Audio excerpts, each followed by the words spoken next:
Welcome to Branching Out, Growing Together, the podcast that explores growth, sustainability, and new opportunities in farming. Join your host, Melanie Jones, as she shares stories and insights from farmers and innovators who are making a difference in agriculture today. And now, here's your host, Melanie Jones. Hey everybody, welcome back to another episode of Branching Out, Growing Together. This is Melanie. Our guest today is Jessica Shade, and Jessica is the National Program Leader for the USDA National Institute of Food and Agriculture. You can find her on LinkedIn and read some of her bio, but I'm just going to share this part where she says that she leads research, education, and extension programs in food and agricultural sciences. She initiates networks and collaborates with partners and stakeholders to identify mission-relevant problems, opportunities, and issues that are requiring federal attention. In the podcast, we talk specifically about the Specialty Crop Research Initiative. This is something you may want to learn more about if you're new to the chestnut industry or have some ideas about innovation. And there's a lot more information on this at the website nifa.usda.gov. And we'll put that in the blog that goes with this. So there are a variety of programs available through grants and other government initiatives that may be worth exploring. And Jessica explains just a little bit about that. I also love the fact that her husband is from Michigan and grew up eating chestnuts and loves them. So they live in California now, and I guess he misses the local harvest of chestnuts. Jessica's learning how to cook with them, so I was able to share a few recipes, not only from our website at United Chestnuts, but also from, thank you, Kathy, from Red Fern Farm. But anyway, let's dive in and hear what Jessica has to say, and hopefully it's of help to you and what you're trying to accomplish. Hi there to the Branching Out, Growing Together community. I want to start off by saying this is going to be a super interesting episode because we have Jessica Shade from the USDA joining us, and Jessica is the National Program Leader for the USDA National Institute for Food and Agriculture. That's a lot. So Jessica, welcome, and thank you for taking time out of your day to join us. Thanks so much for having me. So you're the first guest from the USDA or even the government, and I'm excited to kind of dive in and hear about your expertise, the things that you're working on, and how that might benefit some of our listeners. But before I do that, I just wanted to read two quick sentences from your LinkedIn profile because I thought it was super interesting. So you say that I lead research, education, and extension programs in food and agricultural sciences. So you think of that as one thing. Then I also apply science-based knowledge to evaluate policy and develop and implement programs in collaboration with universities and partners. And as we discussed a little bit, your role it has so many moving parts to it, and your job is to have all those plates up in the air and then have them come together just perfectly. And what I was thinking is as I did a little research about you, I can feel the passion that you have for your mission. And I think sometimes we think of the government, we're not necessarily thinking of people with super passionate objectives. So it's going to be fun to hear your thoughts on that. Absolutely. It's been really fun to work for the USDA because I work with so many different people who they know that if they went to industry, they could be making more money, but they're in service at the USDA because it's their passion, because this is something that we really believe in and care about. Yeah, and you're in a position to make a difference in a lot of cases. So we're going to just start by asking, what is the NIFA? If somebody sees that on paper, what does it mean? No problem. So I am a national program leader that works within the National Institute of Food and Agriculture. We acronymize it to NIFA, as the government has so many different acronyms. So essentially what NIFA does is it provides funding for food and agriculture sciences. It was created through the Food Conservation and Energy Act of 2008, also known as the Farm Bill. And its mission is investing in and advancing agricultural research, education, and extension to solve societal challenges.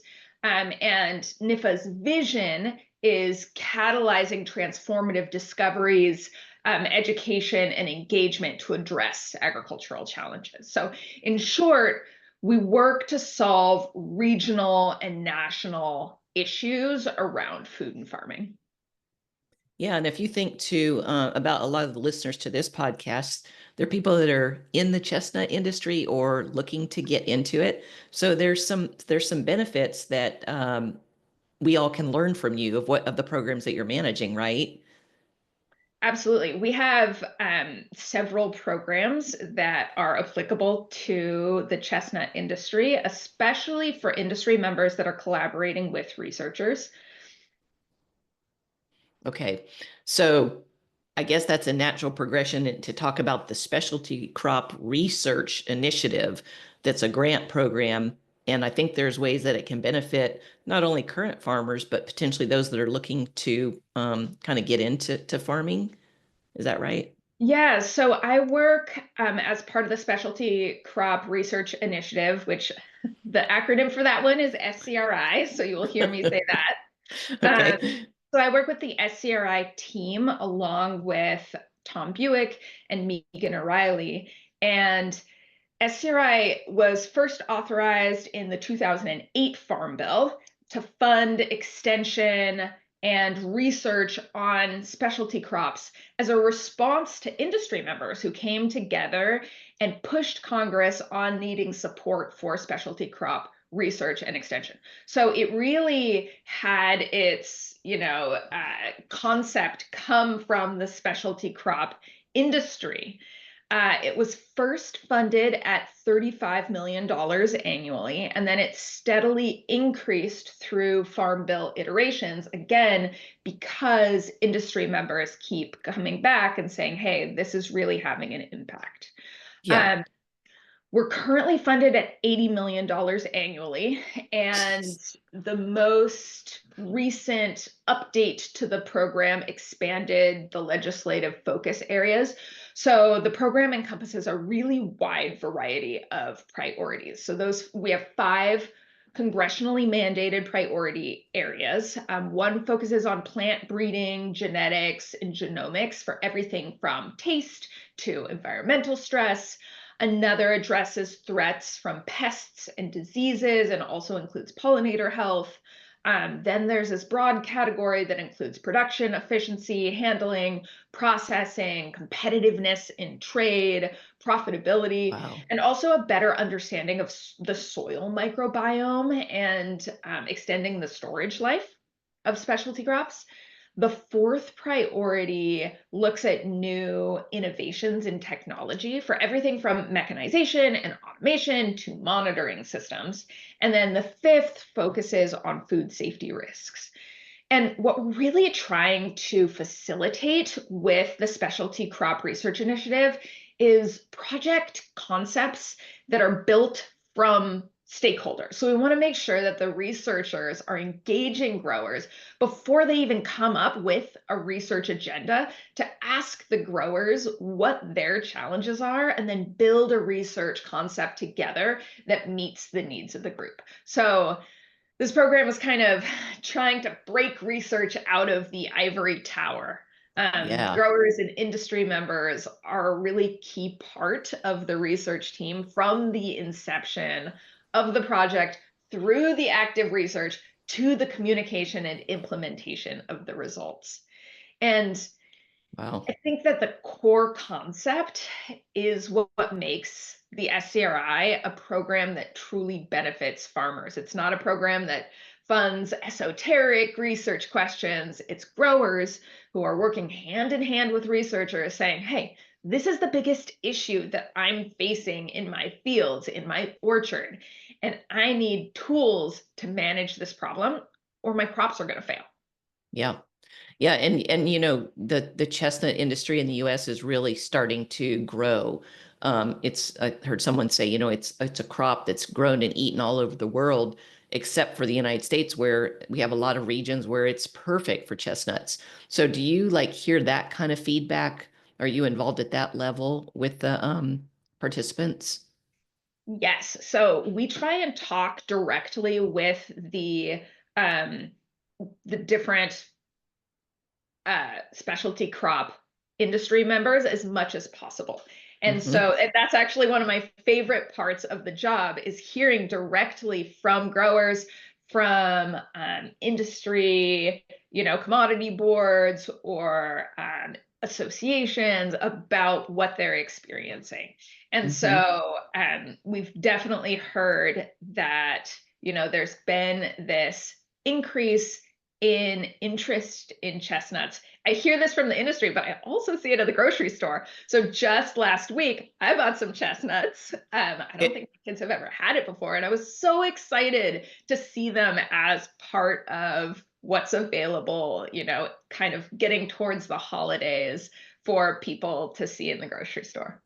Yeah, that is fantastic. And same here. I travel a lot, so I've been just taking a look, but I've noticed a lot of them are not from the United States. They're Yes. from Italy or China, which many growers are hopeful we can kind of turn that conversation around a little bit. And I know we can, but it really it starts with people like you and me, all of us saying, "Oh wow, there are chestnuts. I'm going to buy some. What am I going to do with it?" And Yeah. that's the fun part. And Um, that's actually one of the big priorities of SCRI is competitiveness in trade. So making sure that the domestic growers are able to produce for the local market and aren't getting, and this is one of the things that I hear from especially a lot of tree nut growers in general, is that we're getting a lot of imports that are making it hard for them to sell domestically. So that's one of yes. the things I check for when I go to the grocery store. Oh, What is that's grown? fantastic. And I know that we have population groups that love to come to an orchard and pick chestnuts and other things too, of course. But there's such an opportunity to continue to educate many of us that were born in America or whatever that haven't really eaten them. So we can service both kind of groups of people as we watch the supply increase. But so what kind of projects do you fund with this program? Yeah, so we fund three types of projects with SCRI. One is coordinated agriculture projects, which we call CAPS. The next is standard research and extension projects, which we kind of shorten to SREPs.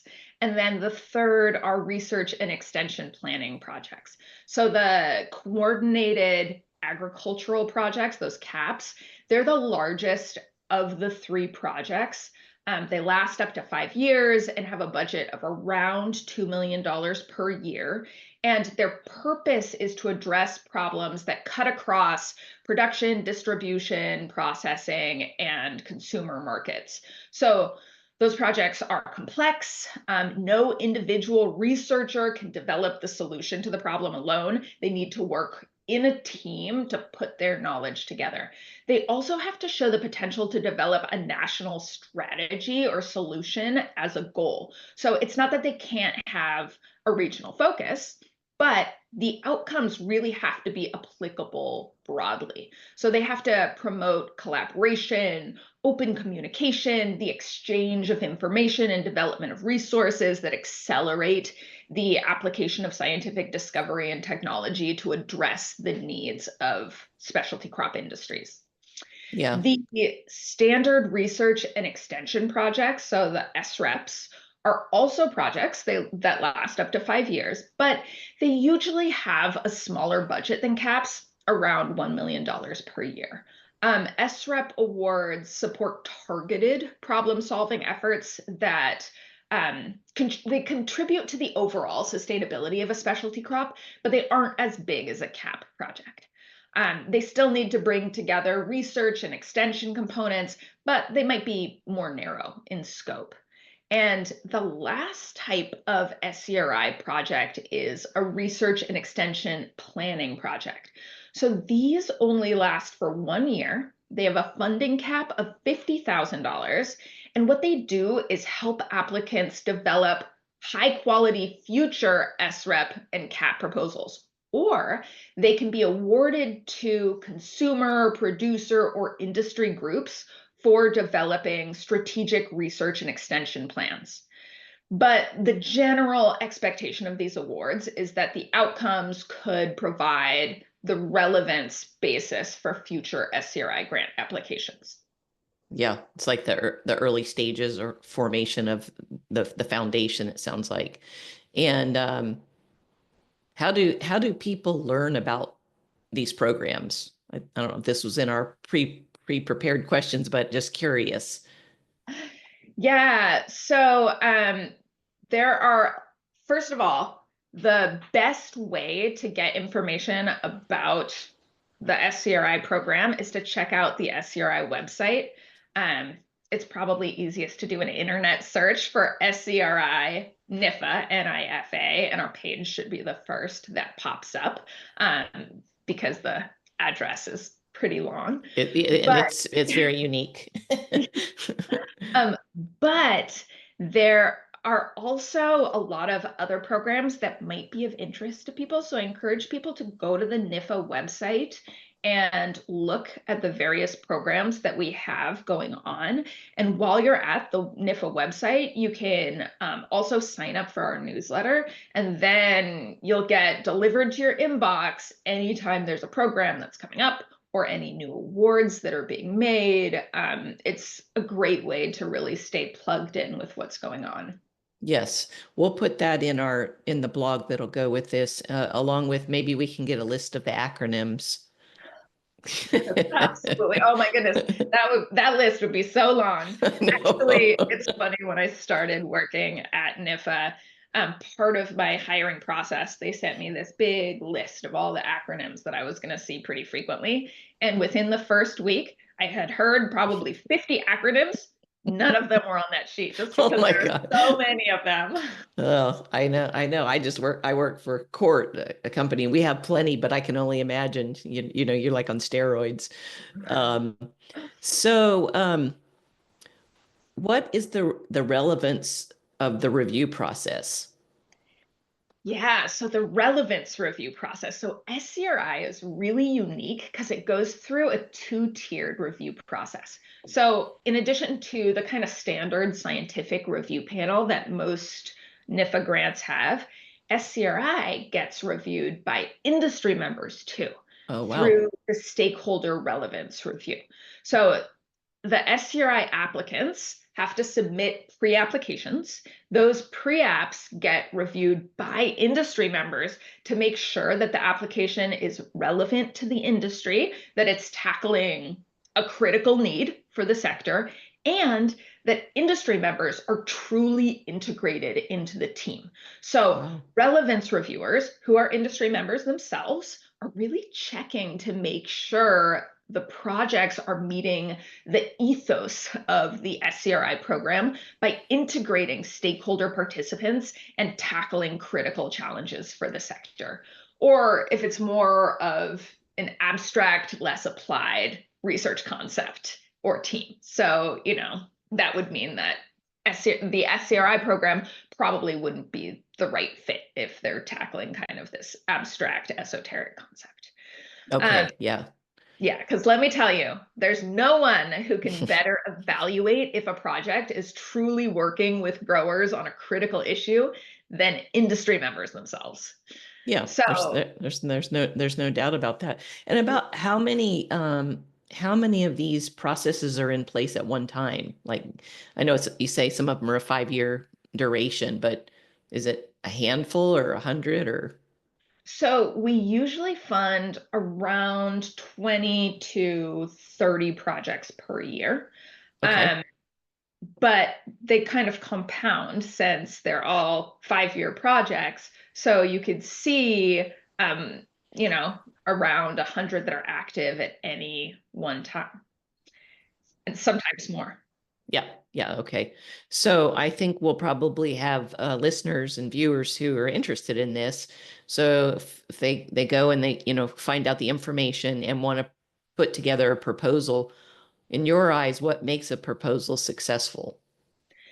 Yeah, so to be successful with SCRI, you're going to need a project that is, first of all, absolutely critical for a specialty crop, and not just something that's kind of esoterically important for a crop, a project idea that comes from stakeholders, where stakeholders are the ones identifying the issue, and then a collaboration develops between researchers and the growers that's maintained throughout the life of the project. It needs to kind of turn academic-led research on its head to be grower-led, with grower involvement throughout the life of the People project. often ask Brad and Melanie It also Jones needs what to a be scientifically UMCA sound. It PQK needs to be seedling is. novel. The And University it of has to Missouri have a Center for really Agroforestry clear seedlings pathway descend for from an getting orchard with 3 information to the well-characterized audience that grafted needs to know about cultivars, it to make peach, management decisions. ching, and So cork. The orchard extension environment has generated to a be seedling both population clear of 3 and full effective. sibling You can't families. just share As the an results approved in a growing webinar partner and then for the call it a day. university, The project Brad has and to have Melanie a are really thrilled to high offer the likelihood UMCA of impact, PQK not seedlings just a from high their likelihood of Kentucky-based producing nursery, results. United And Chestnut. another Visit part of the SCRI unitedchestnuts.com puzzle is for that the more projects information have to about this incorporate seedling multiple and others available. disciplines Consider working hand subscribing in to the weekly hand blog to and bring tuning into the Chestnut biological Industry and physical Podcast branching out. That scientists was together with economists unitedchestnuts.com. and social scientists to address challenges in a really holistic manner. And this is really important for the impact of a project, because if, for example, you come up with a solution that doesn't make sense financially, or that will have negative societal impacts for farmers, they're not going to implement the findings, no matter how effective they are at whatever you're trying to solve for. And that's a really important thing to highlight, because a lot of researchers are still getting their heads wrapped around what that looks like. But the more we learn, the more we realize that nothing can be looked at in isolation when you're dealing with as complex a field as specialty crops. It's all interconnected, and we need to incorporate that complexity into our larger scale projects. And SCRI funds some pretty large scale projects.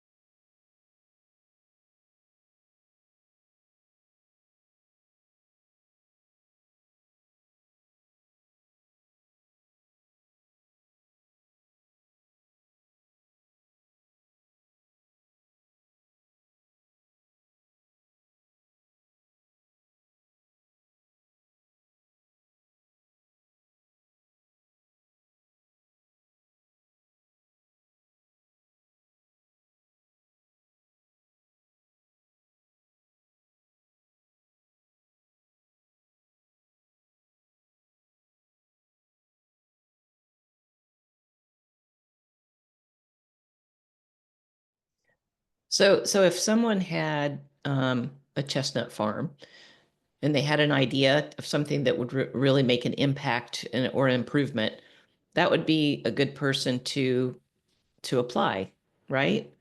So there are kind of 2 routes you can take if you're a grower. Number 1, you can work with a researcher to develop a very complex project that's going to address whatever issue it is that you're facing. Or number 2, if you get together with a group that's kind of working with the chestnut industry as a whole, then you can apply for a planning grant to identify some of those priorities that you have. And that will be very important for getting projects funded in the future, because then the researchers will know, number 1, what the projects need to focus on, and number 2, who are the players, so they can start engaging the growers themselves. Yeah, and how would people connect with researchers? Does that process start with something from your website? So there are 2 ways. Actually 3 ways. One, you can email the SCRI team if you're a grower and you're like, hey, I'm really looking for some researchers, because we have a pretty big network of researchers who work on different specialty crops. The second thing you can do, there is a website called a data gateway for USDA, and that lists all of the projects that USDA NIFA has funded. And you can see, you can search for any search term you want and see who is working on which projects. And they have the name of the researcher and a link to the lead researcher's email. So that's a great way to really get a snapshot of everything that's getting funded at USDA around. For example, you could do a search for chestnuts and see everything that's getting funded. And NIFA has the competitive programs like SCRI, but we also have non-competitive funds that go directly to universities. And there are a lot of researchers at universities who are working on chestnuts who maybe aren't, competing for the big grants yet, but they've done a lot of work. So that's a great way to find out who they are. And then the third way is to just kind of do an internet search for, hey, who's working on chestnuts at your local university. Yeah, no, that's really good input, and I think even just looking through some of the projects that have been funded, it's interesting to see the progress that we're all working on in the U.S. Right? To what are we trying to solve for, and how's it going, and things like that. Okay, so that's helpful. So then, can you share any successful projects that are related to tree nuts that you know about? Yes. So SCRI has funded several projects focused on tree nuts. One SCRI project led by New Mexico State University focuses on breeding pecans for geographic and climate adaptation. They're collaborating with growers to look at things like timing of bud break, root stock scion interactions, salinity tolerance, disease resistance, insect tolerance, and size control options. There's also another pecan project led by the USDA Ag Research Service developing pest management strategies for ambrosia beetles. We have a project led by the University of California, Davis, looking at adapting pistachios to climate change. They're developing new rootstocks, writing guidelines for tree training, mechanical pruning, and orchard design to match the chill requirements for scion varieties. There's an SCRI project led by the University of Minnesota that focuses on hazelnut production in the upper Midwest. So they're developing a hedgerow production system based on the genetics and bushy growth of native hazelnuts. There's also a project led by Tennessee State University focusing on managing flathead borer for hazelnuts, pecans, walnuts, and other woody plants. We have a project led by the University of California, Riverside, focused on improving walnut rootstocks. So there are a lot of tree nut projects funded by SCRI. It sounds like we need to get some chestnut stuff in there, don't we? That's what I was going to say. We'd love to see more chestnut proposals come in. Most of the chestnut applications that have come into the USDA NIFA go to other programs. So we're really excited to be talking with chestnut growers about their interests and getting the word out about SCRI. Oh yeah, yeah, absolutely. Okay, so I was going to ask you, are there any projects that have been funded and focused on chestnuts, but not so much, right? Well, there are, just not specifically by SCRI. So there's a NIFA plant breeding program that has funded several chestnut projects, actually. The most recent project is led by the University of Wisconsin and focuses on breeding for higher yield density. There's also a project that was funded by our Physiology of Agricultural Plants program, led by Clemson University, that looks at clonal propagation of chestnuts. So there are several chestnut projects that have been funded.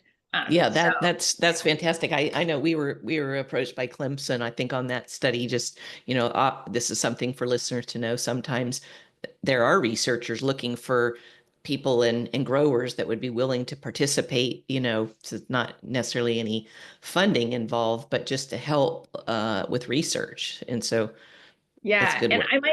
I might have a biased sample since I work with SCRI, which is focused on grower participation, but I have never met a researcher working on a specialty crop who wasn't not only tolerant of talking to farmers, but excited to talk to farmers.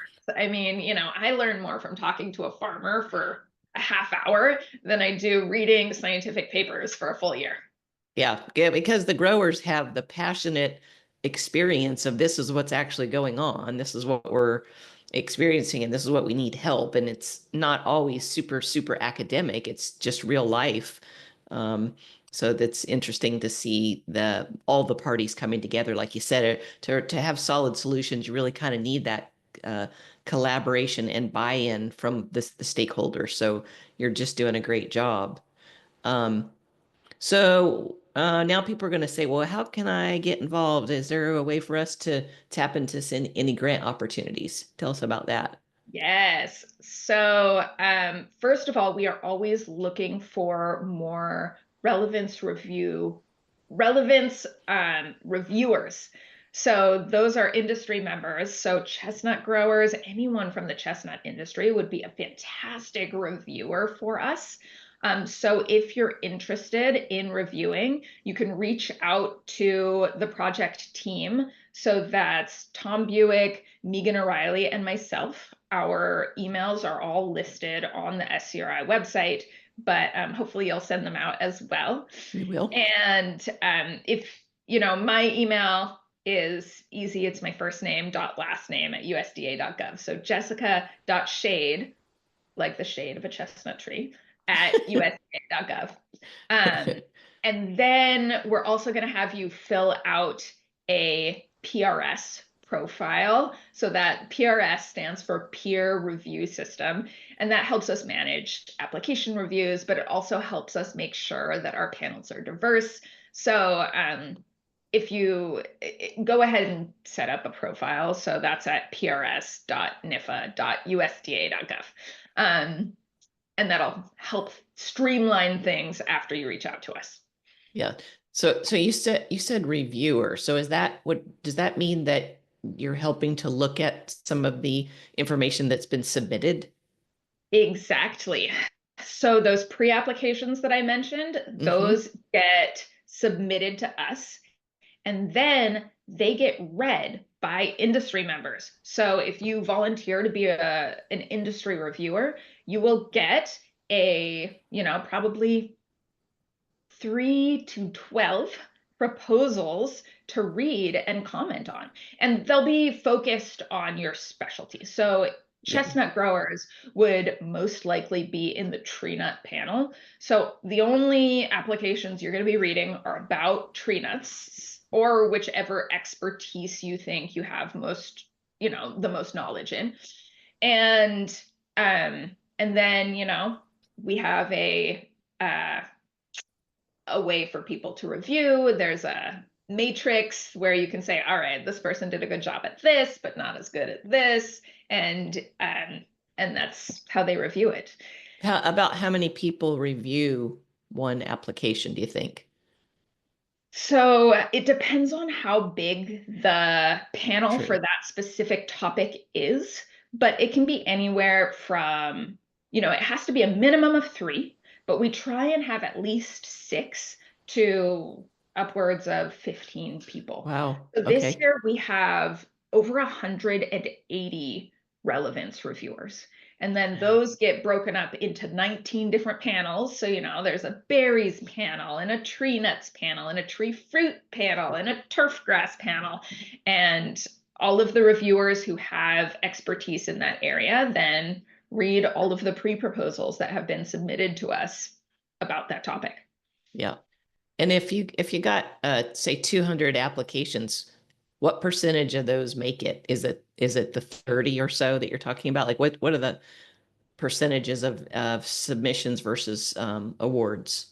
So for the pre-applications, we usually invite around 70%.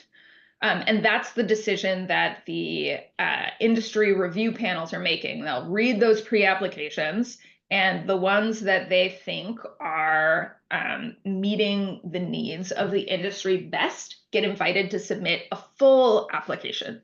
And then of those full applications, about 20% end up getting funded.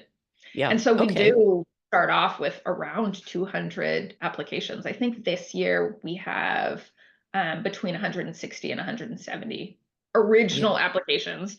And then, a portion of those will be invited to submit full applications. Those will go through the scientific merit review.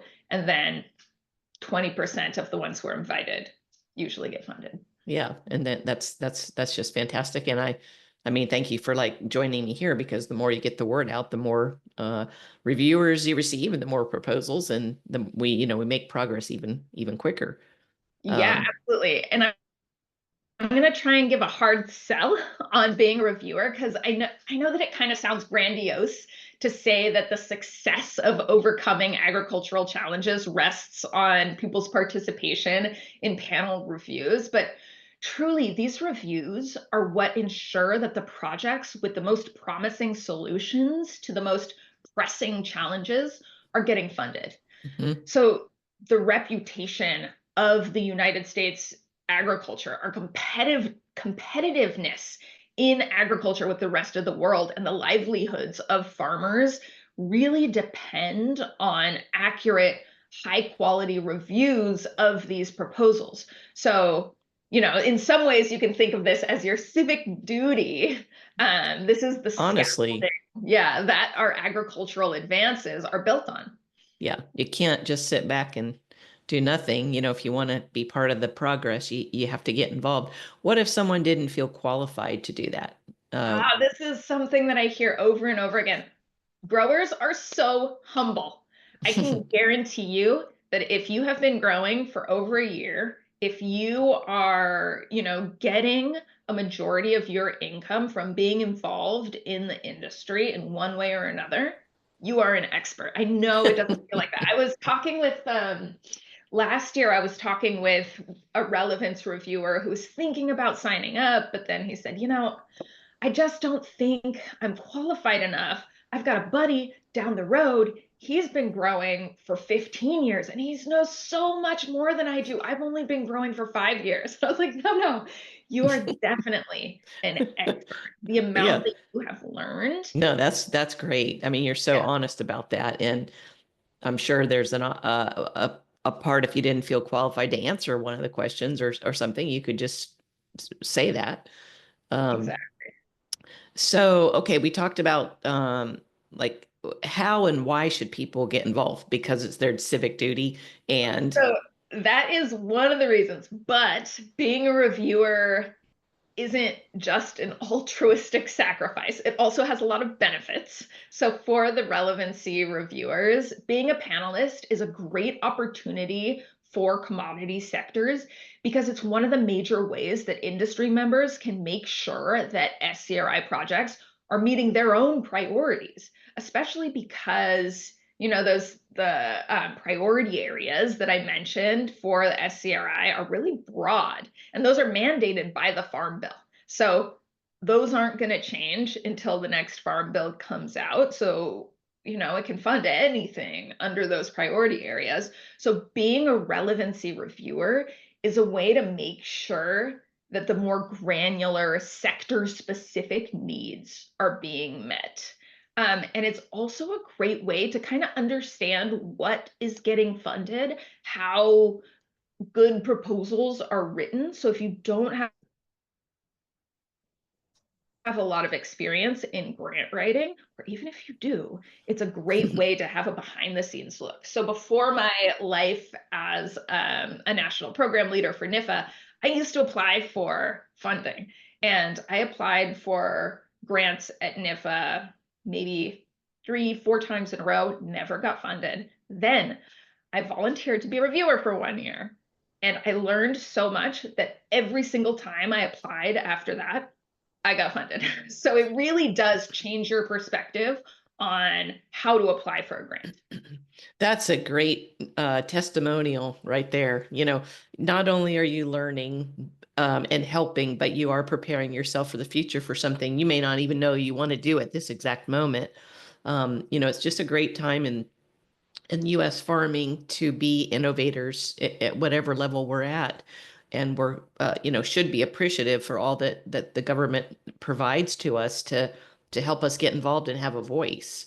It's also so important for that innovation to happen now, because I tell you, every single time I talk to anyone in the specialty crop industry, they tell me that the challenges that they're facing now are bigger than ever before in their Yeah. lifetime. So Yeah, because the world's changing, climate's changing, just the landscape is changing, competition, there's just so many factors. And Thanks for I listening think a to lot of the Branching people Out, that are in the Growing chestnut Together. Be community sure to are like, follow, they're and not subscribe professional for farmers more for the most inspiring part. stories They're and expert either tips. starting or Join been us doing next something time for and 5 years keep or so, branching out. and we're all learning as we go. And that's part of the reason of this podcast, is to just to learn and be humble enough to say, hey, there are a lot of things we can learn that can help ourselves, the community, and our country.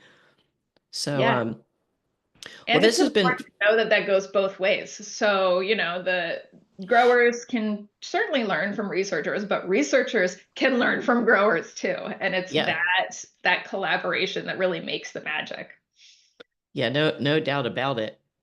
Before we close, there any final thoughts or anything you just want to toss out there to our listeners? Yes. Okay. Mostly we love hearing from the specialty crop community. So if you have any ideas, thoughts, or just want to chat about, what's going on in your world as a chestnut grower, reach out to us. Yeah. Yeah, obviously we need some more proposals coming in to you. So this will be a good way just to encourage people to, you're very nice. So Jessica's not going to yell at you or anything. If you have an idea, just reach out, and yeah, it's a privilege. So all right, well we'll definitely include all of the links and everything that we talked about so that people can reach out, and hopefully this helps bring some researchers or reviewers into the program, and more proposals in general. So thank you so much, Jessica. I really appreciate it. Yeah, thank you for having me. You're welcome.